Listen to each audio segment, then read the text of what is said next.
Alors, si elle vous manque encore, c'est que vous n'êtes pas venu souvent le dimanche à Saint-Mandine. En tout cas, il ne faut pas hésiter, si la foi vous manque, revenez à Dieu. Et peut-être que vous venez habituellement à la messe et que la foi vous manque. Ça m'arrive souvent d'entendre ces témoignages-là, des gens qui disent depuis longtemps je crois, je vais à la messe, etc. Mais un jour, j'ai été confronté à un événement et là ma foi était ébranlée. Je ne savais pas si vraiment je croyais, si ça changeait quelque chose dans ma vie. Et bien ce soir, c'est l'invitation qui vous est donnée à chacun de nous. Voilà, pourquoi pas laisser Dieu changer quelque chose, transformer nos vies. Vous savez, dans l'évangile qu'on vient d'entendre, comme dans la première lecture, on a parlé de la lèpre. Il se trouve que hier, j'étais sur le bateau Chapelle pour la messe, et j'ai demandé aux gens s'ils savaient ce que c'était, et beaucoup ne savaient pas. En fait, la lèpre, c'est une maladie qui ronge la peau et les membres, ce qui fait que c'est vraiment horrible, parce qu'on peut perdre des extrémités de doigts ou de pieds, ou aussi notre visage peut être complètement défiguré. Et c'est vraiment quelque chose de terrible. Et la lèpre ici, c'est un peu une image du mal qui vient contaminer notre vie, qui vient blesser notre cœur. Et vous savez, la plupart des lèpres dans nos vies, elles sont cachées. C'est-à-dire qu'en fait, ce qu'on a fait de mal, ce qu'on a vécu de mal, personne ne le voit, personne ne le sait. Des fois, il y a un peu des dossiers, comme on dit, avec nos conjoints, avec nos enfants, avec nos parents, avec nos frères et sœurs, à l'école, au travail. Et ça, c'est des lèpres qui viennent vraiment contaminer nos vies. Il y a des addictions, il y a vraiment des choses qu'on n'ose pas le dire en fait, parce qu'on a honte. Et pourtant, c'est vraiment en nous, c'est dans notre cœur, et ça vient ronger en nous. Alors ces lèpres, elles ne se voient pas. Et du coup, on est un peu enfermé, un peu isolé avec ça. Mais quelquefois, le mal qu'on fait se voit aux yeux de tous. Et alors, on a deux réactions. Ça donne ça.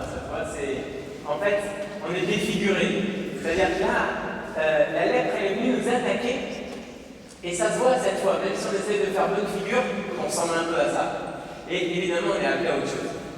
En fait, lorsque notre vie est défigurée, généralement, il y a plein d'options, mais je vais vous en présenter deux. La première, c'est de dire, puisque j'ai été blessé, puisque finalement je me sens mal, je me sens en faute, je me sens en désaccord avec des principes, avec ma foi, avec Dieu, eh bien rejetons tout ça. C'est quoi ces parents qui m'ont appris des trucs et maintenant je suis enfermé dans une culpabilité? C'est quoi cette religion-là? J'ai voulu croire à l'évangile et maintenant je ne le vis pas. Quoi, on me le reproche? C'est quoi ces façons de vivre, d'avoir des principes, de vivre dans un pays où si je ne suis pas comme on le veut, eh bien je me trouve rejeté, eh bien c'est moi qui vais vous rejeter. Au nom du mal que j'ai eu, je vais rejeter ce qui dénonce le fait que j'ai mal agi. Beaucoup de personnes qui réagissent comme ça, qui sont tentées de dire puisque mon cœur a été blessé, puisque moi j'ai fait du mal, puisque je ne suis pas en accord avec ce qui m'a tenu au cœur, avec le bonheur que j'ai voulu vivre, eh bien je n'aspire plus à ce bonheur. Je renonce à cette joie. Je vais vivre maintenant à la hauteur de mes déceptions. Vous voyez, je suis réaliste. J'ai arrêté de croire à tout ça.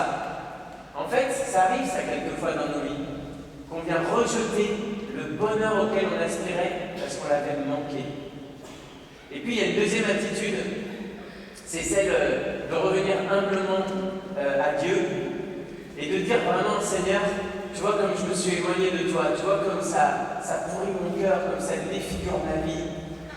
Et moi je veux que ce soit toi qui règne, je veux que ce soit ton amour que je vive. Et si je peux demander ton pardon et l'obtenir, eh bien je reviens à toi. Je suis prêt moi à transformer le mal que j'ai subi, que j'ai commis, en bien. Et je vais essayer de faire attention autour de moi pour ne pas vivre avec comme repère le mal, mais au contraire tout le bonheur qu'on peut vivre et qu'on peut essayer de faire vivre. Essayer de donner de la liberté, de l'autonomie, permettre aux uns et aux autres de développer toutes leurs compétences. Vous voyez, soit le mal il va nous enfermer et nous faire prendre tout le reste comme des illusions, soit au contraire on aura l'occasion, pourquoi pas, de revenir, de se convertir, de se repentir, Alors évidemment, il y a un petit souci.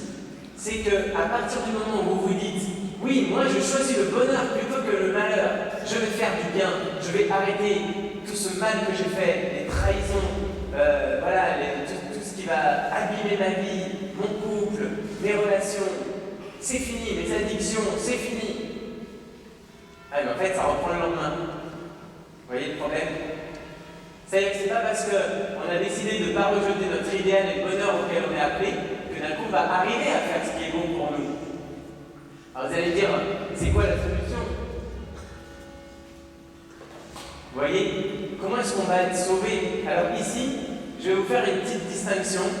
Vous vous accrochez, vous êtes prêts? Les enfants, vous pouvez penser à autre chose, on vous expliquera après. Non, vous pouvez écouter aussi. La distinction entre contrition et culpabilité. Donc deux mots que vous utilisez toujours, hein, contrition, c'est d'un... Non? D'accord. Je vais vous expliquer.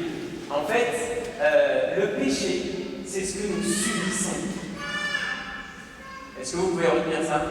Le péché, c'est ce que nous subissons. Vous avez remarqué que c'est différent de ce que vous aviez en tête? Généralement, on dit le péché, c'est le mal que j'ai fait. C'est vrai ou pas? Non, le péché, c'est ce que nous subissons. Alors, regardez bien. En fait, tout à l'heure, j'ai parlé de culpabilité.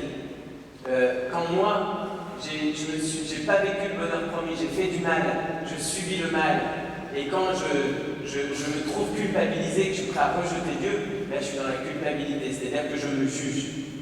La contrition, c'est très différent. C'est quand on part de cette affirmation de notre foi que le péché, nous le subissons. Alors je vous donne deux exemples simples. Le premier, c'est que quelquefois, on n'arrive pas à aimer, c'est ça le péché, on n'arrive pas à aimer comme on voudrait parce qu'on a été blessé dans notre enfance, dans notre éducation.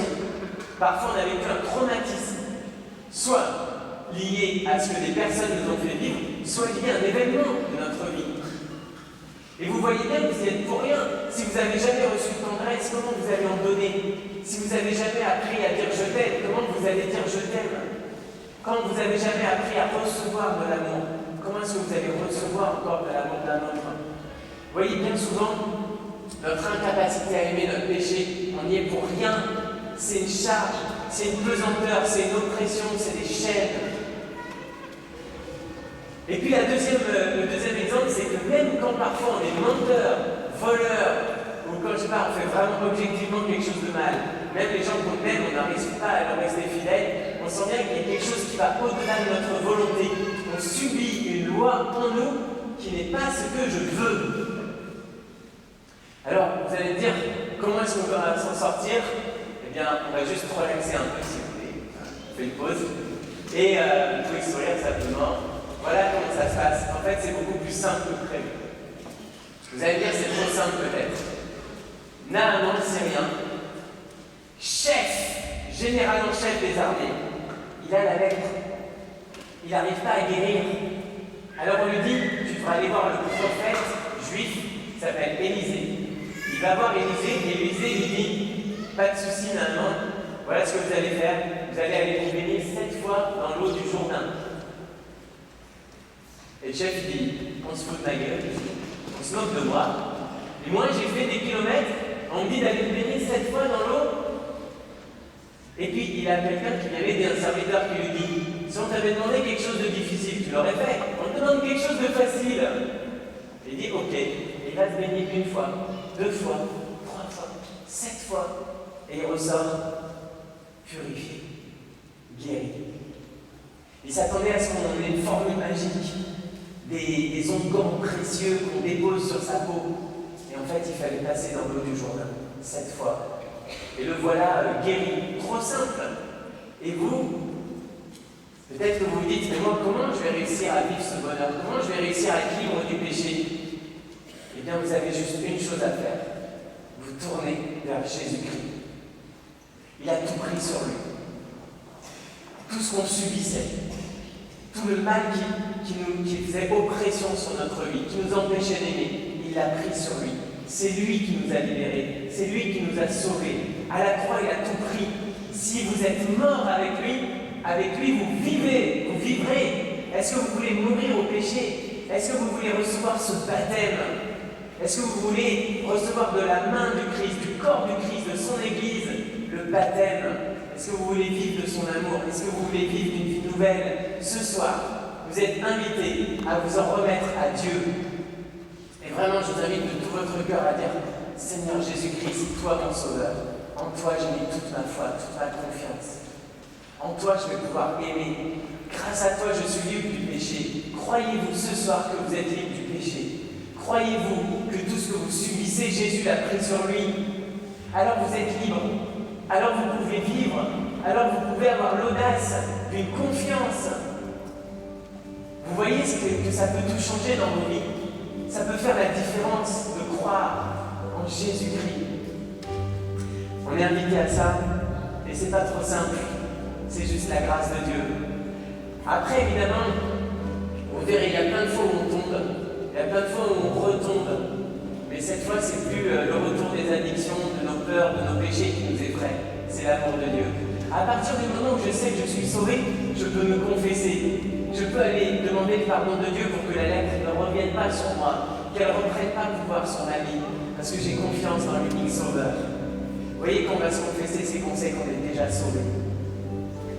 Et qu'on ne veut pas que le péché domine de nouveau sur nos vies, parce qu'on a décidé de vivre avec foi, car c'est la foi qui sauve. Le pape, ce week-end, il confie le monde à la Vierge Marie. Elle, c'est celle qui a cru. Et quand elle est apparue à Fatima, elle disait simplement: convertissez-vous, croyez en Jésus, suivez-le. Que votre vie maintenant, elle soit vraiment en disciple de Jésus. Ayez confiance. Demain, vous verrez, dès ce soir peut-être, toutes les chaînes qui vont tomber. Alors vous aurez une vie sainte. Oui, vous aurez une vie droite. Vous aurez une vie morale. Vous aurez une vie belle et bonne.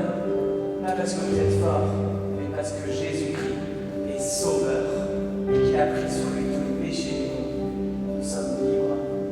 Libres de vivre, libres d'aimer. Oui, Père, c'est de toi que nous tenons la vie. Tu nous as créés à ton image. Une image bien déformée par notre impuissance à aimer, par notre péché.